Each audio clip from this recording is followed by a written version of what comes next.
How do you have a relationship with the Lord, kapatid? How do you develop a relationship with the Lord?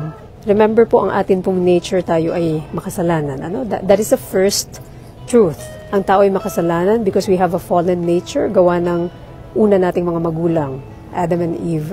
So dahil dun, tayo ipinanganak na likas na makasalanan. Wala ni isang tao sa mundo na malinis, walang ni isa sa atin na malinis, kahit ano pa po yung gawin nating napakagaganda dyan, hindi masamang gumawa na maganda, but that does not make you righteous. How do you have a relationship with the Lord?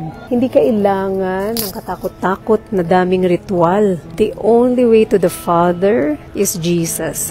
I am the way, the truth, and the life. No one comes to the Father except through me. Walang ibang kaparaanan po. Walang ritual, walang kung ano-anong panata, walang kung ano-anong gawain ng tao, doktrina ng tao. All you have to do is recognize. Yun nga po yung step 1. Recognize. Kailangan mo ng tagapagligtas kasi makasalanan ka. Kahit gumagawa ka ng mabuti, it does not make you righteous. Hindi ka pa rin matuwid because your righteousness is like filthy rags. Parang basahan siya sa harap ng Panginoon. Dahil kung titimbangin yung mga kasalanan mo at ititimbang doon sa mga kabutihang ginawa mo, mas mabigat na di hamak yung mga kasalanan mo. The Lord is holy.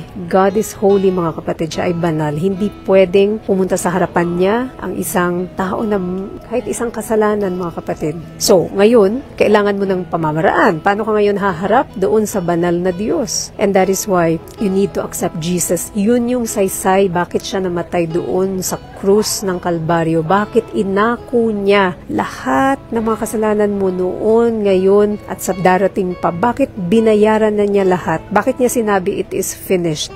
Paid in full ka na, kapatid. Kasi hindi ka pwedeng humarap sa banal na Diyos kung ikaw lang. That is the truth. Kailangan mo ang Panginoong Jesus. That is how you have a relationship with the Lord. That is how you begin a relationship with the Lord. Kaya kung pakiramdam mo, mabait ka, you don't acknowledge that you need a Savior. Ang hirap po nun, kapatid. Kasi that is what we call pride. That's the first sin, pride. Yan yung sin ni Taning. Gusto niya maging Diyos, mas mataas sa Diyos, so nagrebelde siya. That is pride. You cannot begin a relationship with God until you accept the only way to Him, which is through His Son. For God so loved the world that He gave His only begotten Son, that whoever believes in Him will not perish but will have eternal life. So kapatid, siguradong sigurado ang iyong future. Dalawa lang naman ang destinasyon.